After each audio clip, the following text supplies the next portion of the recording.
Hey, this is Matt once again. What about to a video? There's another paid request, this time from Vonte. Thank you so much for that.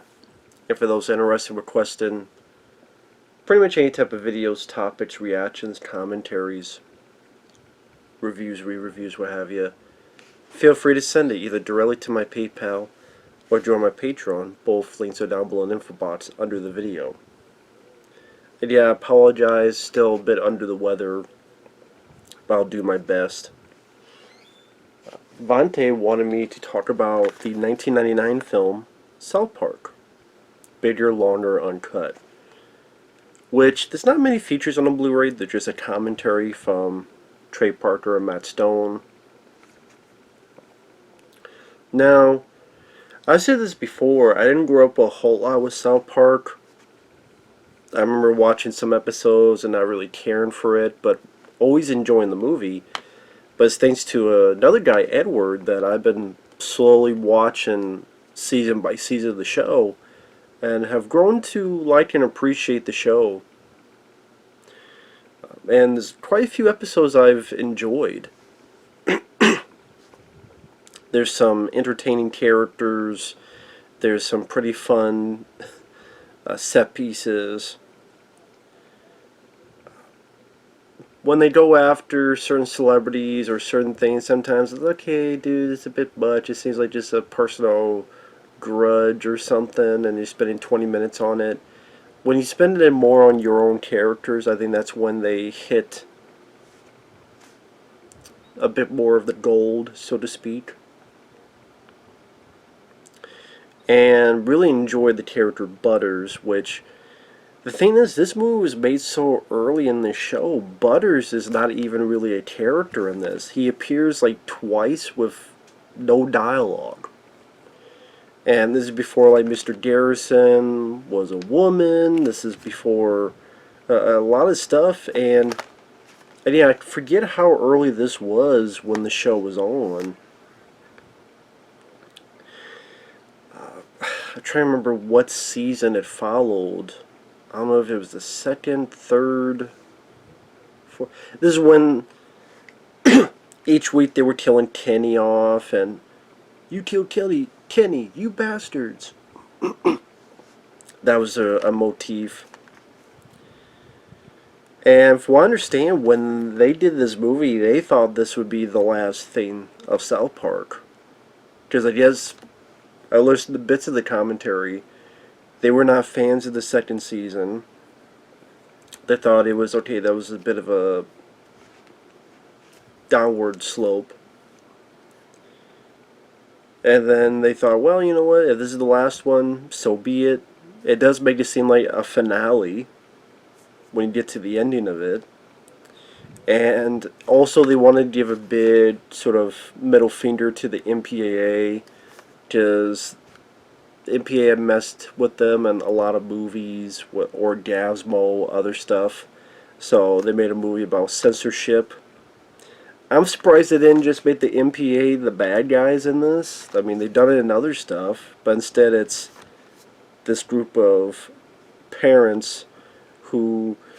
the story of the film is the four kids, they go see a movie, an R-rated animated film. Or R-rated film. They get in by with the help of a bum, and they're wowed by hearing curses, which is funny because I thought before this the kids had cursed on the show, so it's like maybe I'm wrong, but you know, because of TV they had to bleep it out. But for the movie you could actually hear the curses, and they were wowed by it, so then they started cursing up a storm. Parents hear it, of course they don't like it, and you know, there's a lot of interesting bits of, I don't know if you want to call it satire, but like one piece of dialogue. Well, wait a minute, you guys in America, you have a lot of violence on TV, but you're so mad about a couple curse words.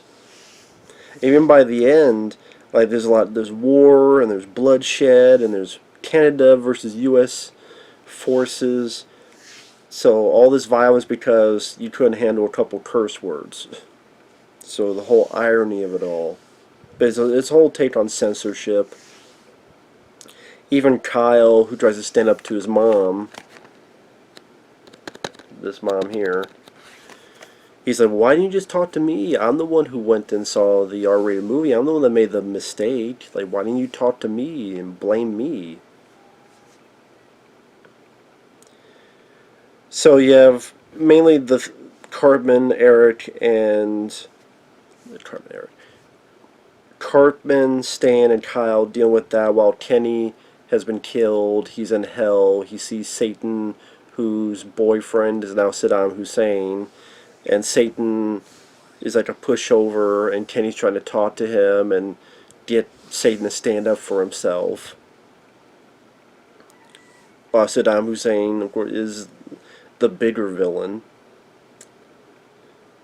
This other little subplot, Stan's girl that he likes. There's this new kid who seems like a very posh type of individual.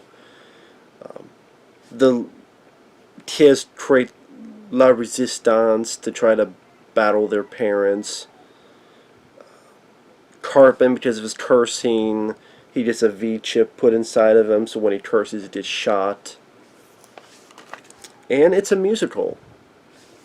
There was another. I mean, there's a lot of things that was kind of against this film when it came out. Number one, oh, they're making a South Park movie? Really? That's just a fad. When they were advertising movies coming out this summer, people didn't really give any leeway towards South Park. Not much in publicity or marketing. Paramount wanted PG-13, but they're like, well, if we're doing PG-13, we're not making the film.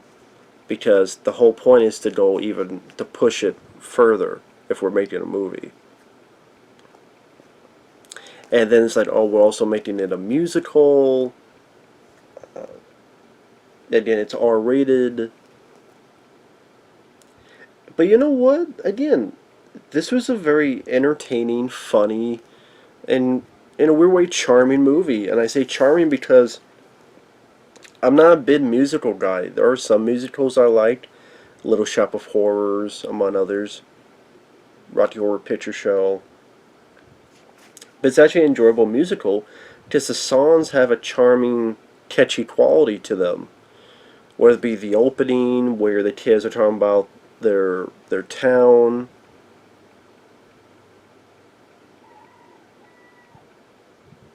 Movies teach us what our parents don't have. I forget how the lyric is, movies teach us what our parents don't have time to teach. Which I like that line. And they're singing about how they love this town. They're getting together. They're going to go see this movie. There's a song in the Terrance and Phillip movie that they watch where they go, Uncle Fucker, ba da da da da da da, Uncle Fucker. I think because each song, the jingle has this catchy, almost legitimate rhythm to it. It's just some very crazy lyrics, goofy lyrics. But even like Blame Canada, which got nominated for an Oscar for Best Song. Blame Canada, blame Canada, do do do do do do do do do do do do do. Blame Canada, blame Canada. Like each song, like I said, they know what they're doing. I mean, they know what they're doing when it comes to songs. I mean, it was like that on the show, and it's of course more so in the movie. And the way they have the kids do certain choreography, like in the classroom, where the principal is singing the K song. K. And the kids like dancing in this like choreographed way, synchronized way.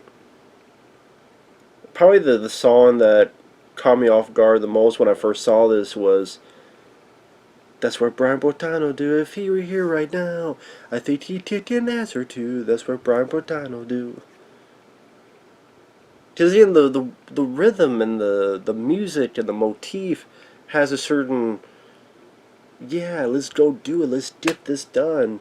But at the same time, I'm like, who the fuck is Brian Boitano? I mean, they mention He was skating for the gold.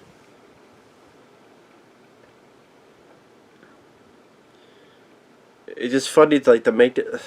They did a very random choice, Brian Botano. Now, if it was like Chuck Norris, I would get behind it more, but what the fuck is that? And at times it's not only a catchy musical, it's pretty short. Take out the end credits, it's like an hour and 16 minutes. So it moves pretty fast. The animation, I mean, South Park's never been known for its animation, but it did look bigger, a little bit more animated compared to the show. And it's funny because, like, the show I grew up with was The Simpsons and enjoy a lot of episodes of The Simpsons. And when I got to the movie, I did not like the movie at all. Did not like the movie at all.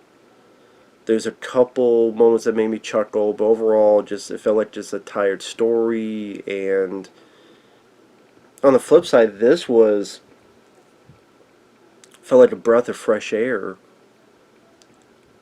And then again, funny enough, many, many, many years later, again thanks to Edward, I'm going back through the show, and again enjoying quite a bit of those episodes. So.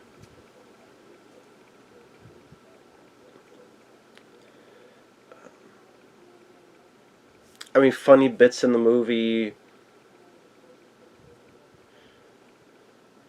like when the kids are cursing and they're asking, did you say the F word? And Cartman goes, what, Jew? That caught me off guard. They definitely, since they could curse, they went as far as they could with it. Cartman saying, how would you like to suck my balls, Mr. Garrison? Chef, played by Isaac Hayes, may he rest in peace.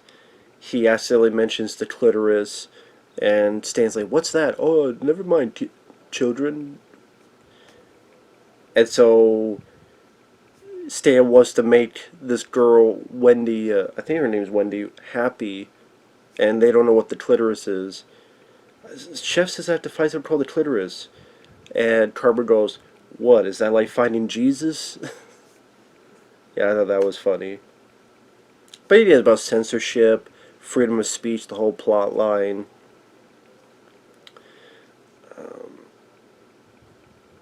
And ultimately, the parents, especially Kyle's mom, they gather up, and instead of talking to the kids or blaming themselves, they decide to blame Canada because Terrance and Phillip are from Canada. Again, pushing the blame to something stupid. And celebrity voices, the only one I can think of is George Clooney as a doctor, which is very, very rare that they would have a celebrity in there.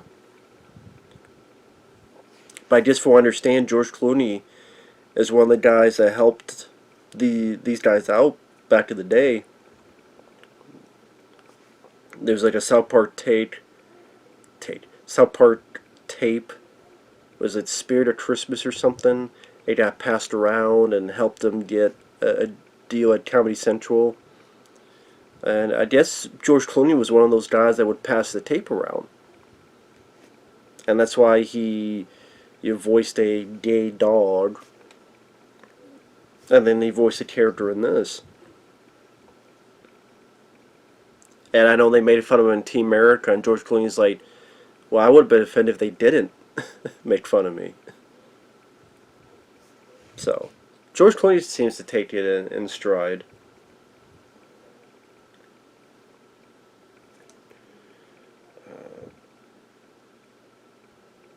You have a song that I thought they originated on here, but I guess they had originally earlier on the show where Kyle's making fun of, Carmen's making fun of Kyle's mom.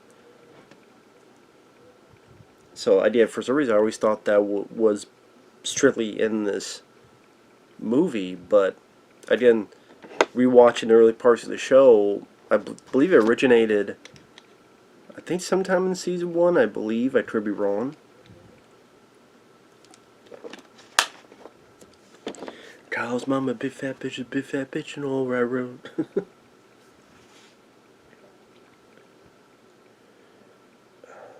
And they try to push the animation a bit, like the bits of hell definitely looks a bit more with the fire elements.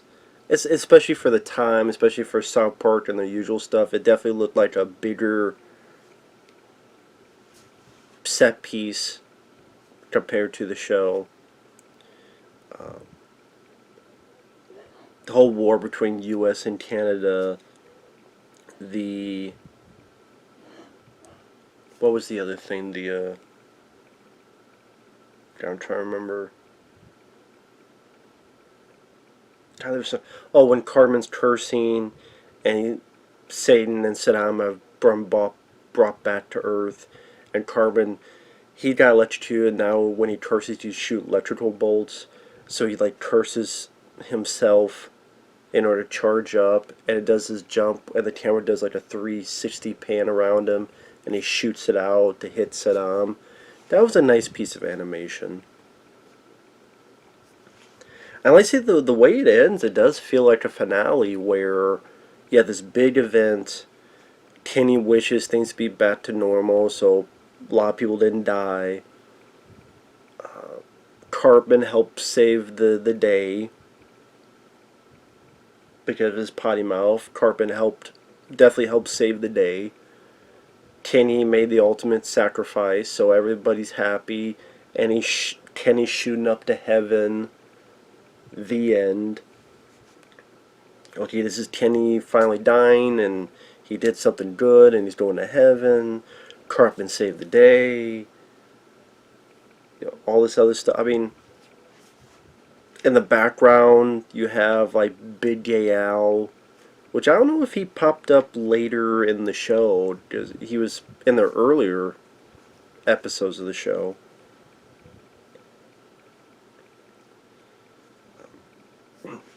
Like I said, it does feel. I can understand now how, if the show ended, this is how they would have it. But obviously, that wasn't the case.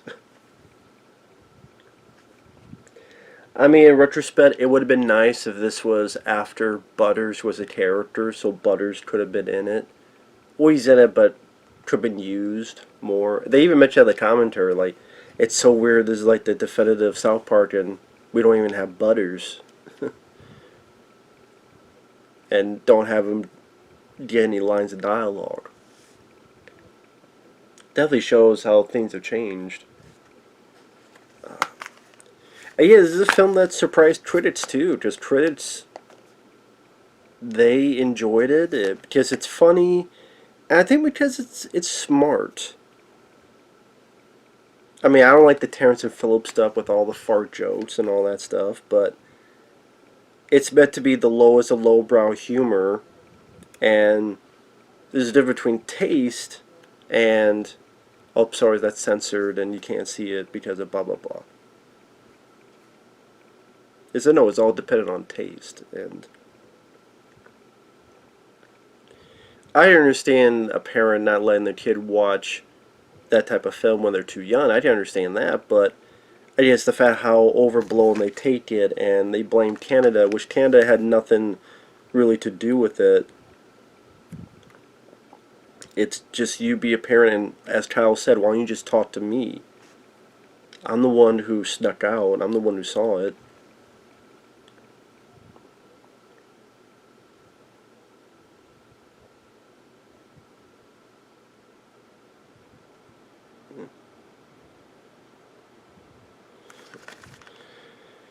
And yeah, I mean it's also funny just how the songs are that catchy and funny to listen to. But pretty good movie. I mean, pretty good animated film. So with that said, thanks for watching. Take care. We'll see you guys later. Bye bye.